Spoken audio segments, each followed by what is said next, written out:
And it's come about some observations that I've had in the last year on how the contracts are used. So what we need to look at with the NEC contracts, I'm sure a lot of you know this, is the requirements of the contract, the contractual issues, the commercial impacts, and also using the programme. And I think as a broad statement, what I've certainly observed, particularly in the sort of tier 2, tier 3 supply chain, is that the programme and what commercial management there is of the contract are often seen as completely separate, and we can't do that. And I'm going to go through my thoughts and observations on that today just to sort of bring that to the fore. So a couple of things just to remind us, what is the accepted programme? Well, in the full contract, it's the programme identified in the contract data or the latest programme accepted by the project manager. And as we can see in the contract, the latest programme is the programme accepted by the project manager, which supersedes the previous accepted programme. So that's just putting us into the contractual environment. That is the long form only, and I've seen quite a bit of mistakes this year on people assuming that the short form works in the same way, which it doesn't, as I'll show you. So there are differing requirements depending on the contract form. That's a picture of the page from the long form. As you can see, quite a lot of detail and information there. I'm not about to go through it in a huge amount. The short form is just one simple sentence. It's all got to be set out in the works information. So there's our long form contract, quite a bit of information, detail. We've got lots of provisions to stick in there. And what have we got to put in to that programme as we update the thing as we go through? Well, the contractor has to submit a revised programme on a regular basis within the period for reply or when you've been instructed to. When the contractor chooses to, has anyone ever seen a contractor choose to submit a programme? Hands up? Just the one. So, certainly I've never come across it. It always seems to be, well, I've choose to do it about, or maybe once every 6 months perhaps might work. That inevitably causes problems. Or at no longer intervals than the interval stated in the contract data. Ideally that's going to be monthly.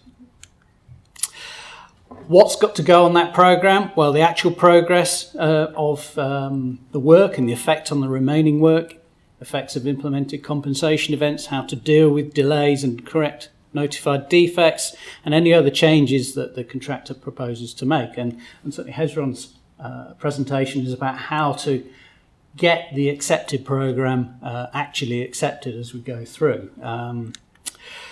Also, information that we need to put on there. I'm sort of focusing more really on the commercial type of information. So order and timing of the work of the employers and others. Often I've seen this not included at all on an accepted programme.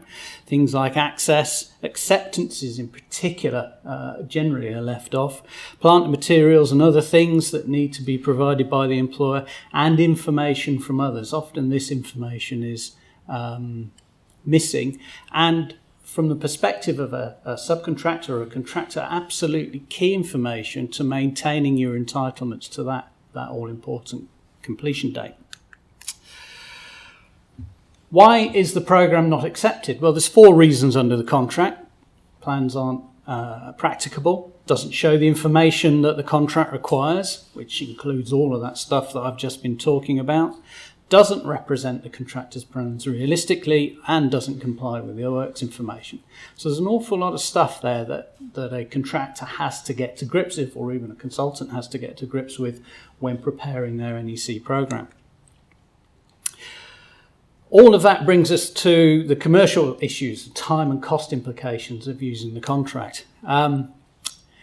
And what happens if that's not done properly? Well, there's sanctions in the contract that we need to be very aware of. So the project manager assesses those compensation events, effectively takes that right away from the provider in certain circumstances. So we don't have the programme submitted in accordance with the contract, or the alterations to the programme aren't put into it, or if when the contractor submits his quotations for a compensation event, the project manager hasn't accepted the contractor's latest programme. So there's 2 key things there about understanding the commercial implications of not keeping the programme up to date. And certainly experiences and observations in the last year have shown that many people really don't fundamentally understand that issue. Also, the project manager is going to assess the program if there is no accepted program or the program hasn't been updated. So we've got quite a large commercial tool, hammer, whatever you want to call it, within the contract to try and force the contractor to give us an updated program in accordance with the requirements. But even with all of that, we often see issues with the program not being updated properly. There's time implications as well. So what happens if you don't provide a program with the tender? Well, there's a 25% retention. Assessing the entitlement and extension of time we've talked about. In the long form, we need to understand that the delay to the completion date is assessed as the length of time that due to the compensation event. Planned completion, this is the key wording here, planned completion is later than planned completion shown on accepted program. And in the short form, it's slightly different. It's a delay to the completion date is assessed of the length of time that due to the compensation event completion is forecast to be delayed. And I'll just go through and illustrate the difference to that. But a few things on the program, just to understand from a sort of planning and programming implication that we need to look at. A very, very simple illustration of a program there. Things that are important. Planned completion, completion date is on there. We've got free float and total float, and if you want to know more about that, Glenn is far more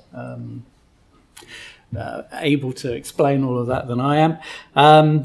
And terminal float, and also that all-important time risk allowance within the program. All of these things need to be shown within our accepted programs.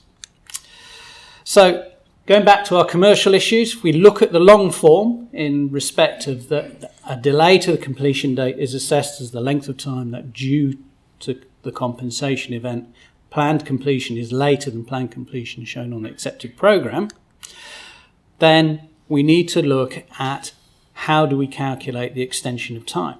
The extension of time being based on the impact on planned completion. The program being rebased each period commercially.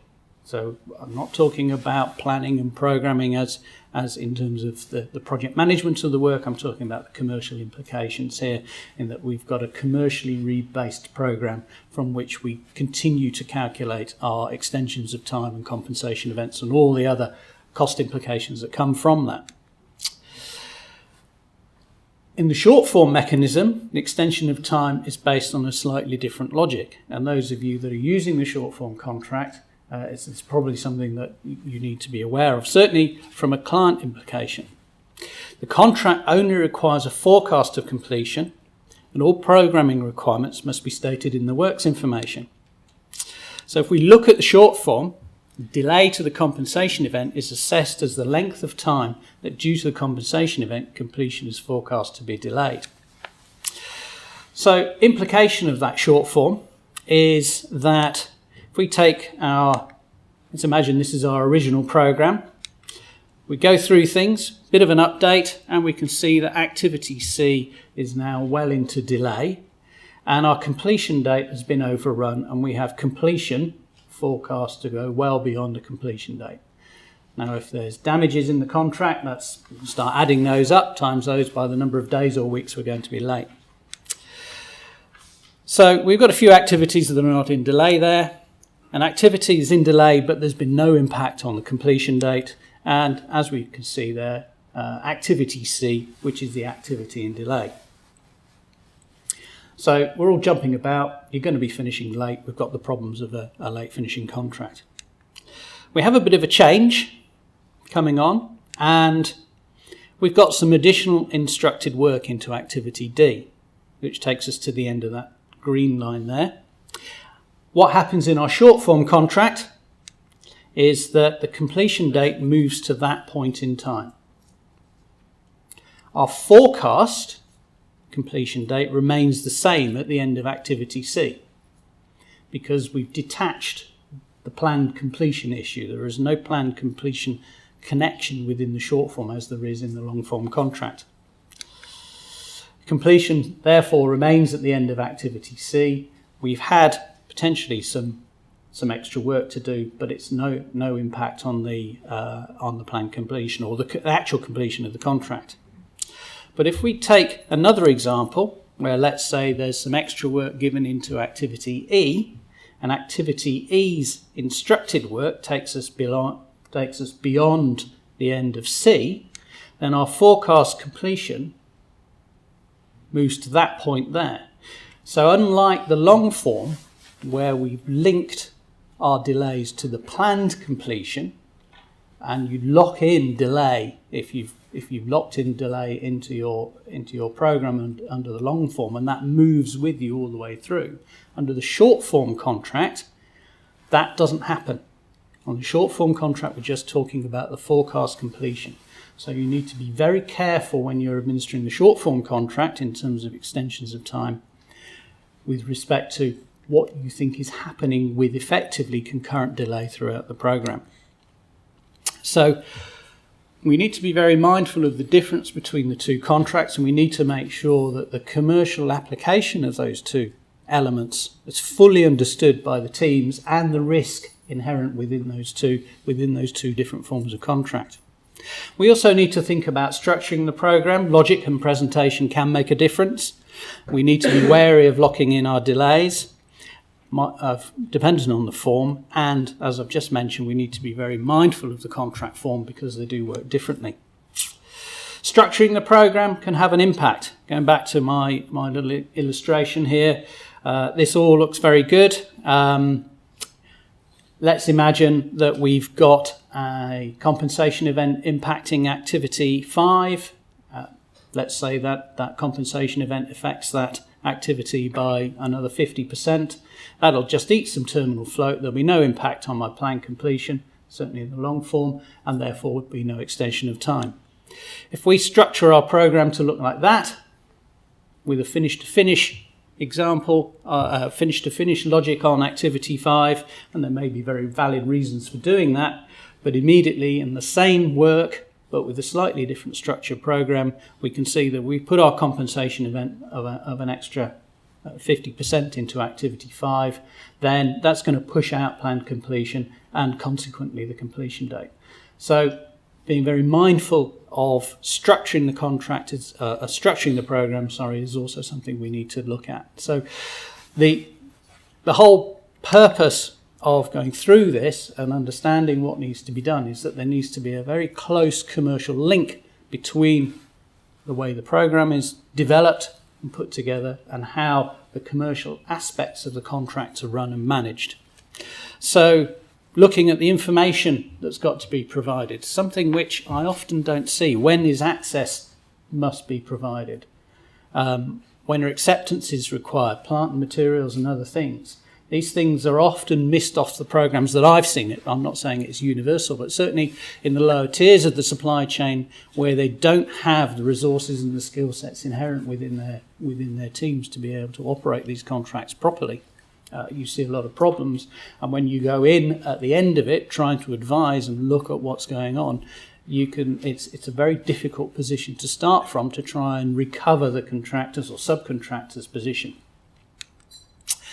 Updating the program, need to be thinking about our time risk allowance, our prelim entitlements, our float, our risk, any disruption. All that information needs to be put into our program so that when we are looking at the entitlements that a contractor is due to be paid in accordance with the evaluation mechanisms in the contract, that information is there to be able to demonstrate it.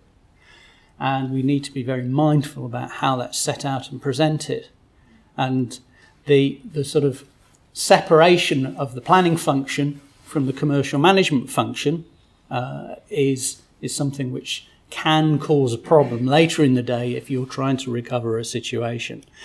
And I suppose the whole argument about all of this is that actually commercial function and the planning function have got to work hand in hand together to be able to make sure that we effectively manage the whole of the contract. We've talked a lot about contract administration behaviours, today. All of these things come together to be able to make it effective and transparent and maintain that position of what is the right and correct entitlement under the contract.